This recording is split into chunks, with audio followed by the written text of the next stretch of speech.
महाभारत के युद्ध में लगभग 45 लाख लोगों ने भाग लिया था। हालांकि ऐसे भी हजारों योद्धा या लोग थे जिन्होंने युद्ध में तो भाग नहीं लिया था, लेकिन इनकी इस युद्ध में महत्वपूर्ण भूमिका रही। हालांकि विदर्भ, साल्व, चिन, लोहित्य, शोणित, नेपा, कोंकण, कर्नाटक, केरल, आंध्र, द्रविड़ आदि ने इस युद्ध में भाग नहीं लिया था।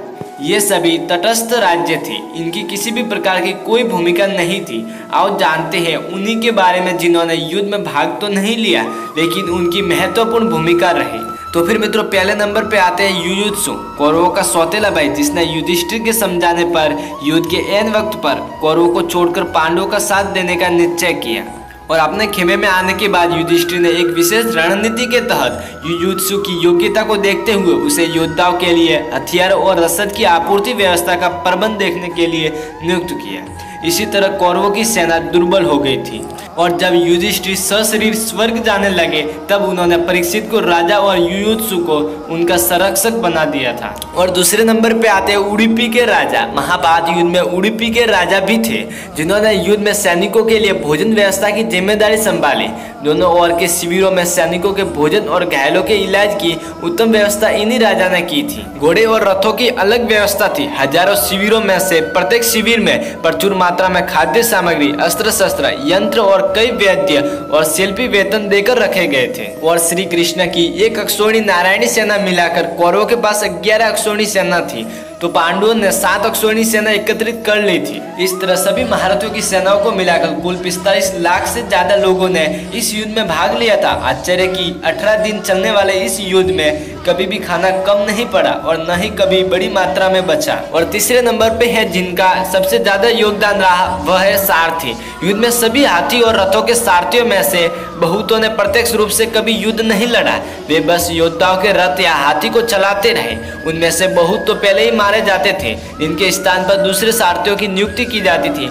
भगवान श्री कृष्ण अर्जुन के रथ के सारथी थे और कर्ण के सारथी शल्य थे। और चौथे नंबर पे है संजय। संजय ने भी युद्ध में भाग नहीं लिया था। महाभारत युद्ध में सूत पुत्र संजय ने महर्षि वेदव्यास से दीक्षा लेकर ब्रह्मांडत्व ग्रहण किया था। वेदव्यास ने उनको दिव्य दृष्टि प्रदान की थी। कहते हैं कि गीता का उपदेश 2 लोगों ने सुना, एक अर्जुन और दूसरा संजय। यही नहीं, देवताओं के लिए दुर्लभ विश्व रूप तथा चतुर्भुज रूप का दर्शन भी सिर्फ इन 2 लोगों ने ही किया था। संजय को दिव्य दृष्टि प्राप्त थी, अतः वे युद्ध क्षेत्र का समस्त दृश्य महल में बैठे ही देख सकते थे। नेत्रहीन धृतराष्ट्र ने महाभारत युद्ध का प्रत्येक अंश उनकी वाणी से सुना। और चौथे नंबर पे है बर्बरिक। भीमपौत्र और घटोत्कच के पुत्र दानवीर बर्बरिक के 3 बाणी काफी थे, जिसके बल पर वे कौरवों और पांडवों की पूरी सेना को समाप्त कर सकते थे।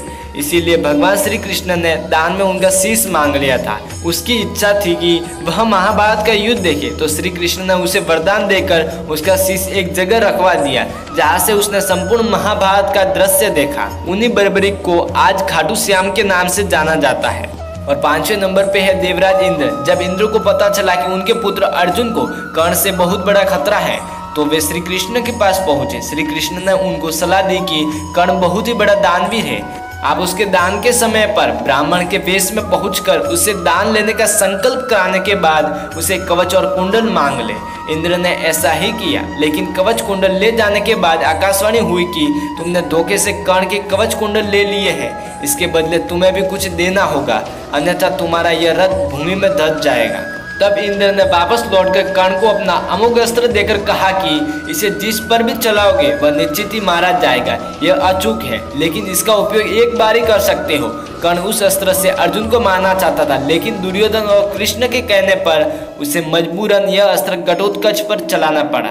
और 6ठे नंबर पे है वेदव्यास। पाराशर मुनि और सत्यवती के पुत्र वेदव्यास ने ही महाभारत लिखी है। उनकी कृपा से ही सत्यवती और शांतनु के पुत्र विचित्रवीर्य की 2 पत्नियां अंबिका और अंबालिका को पुत्र की प्राप्ति हुई। अंबिका से धृतराष्ट्र और अंबालिका से पांडु। और बाद में अंबिका वेदव्यास के समक्ष नहीं गई और उसने अपनी दासी को भेज दिया, तो दासी से विदुर का जन्म हुआ। तीनों ही ऋषि वेदव्यास की संतान थी। इन्हीं 2 पुत्रों में से एक धृतराष्ट्र के या जब कोई संतान नहीं थी, तो वेदव्यास की कृपा से 99 पुत्र और एक पुत्री का जन्म हुआ। वेदव्यास ऋषि ने कौरवों और पांडवों को शिक्षा और दीक्षा दी थी। उन्होंने ही युद्ध के अंत में अश्वत्थामा द्वारा ब्रह्मास्त्र को छोड़े जाने के बाद उसे पुनः वापस लेने को कहा था। उन्होंने ही संजय को दिव्य दृष्टि दी थी ताकि महाभारत का युद्ध देख सके। और उन्होंने ही पांडवों को स्वर्ग जाने का आदेश दिया था। युद्ध के 15 साल बाद एक रात के लिए उन्होंने ही सभी योद्धाओं को जीवित कर दिया था।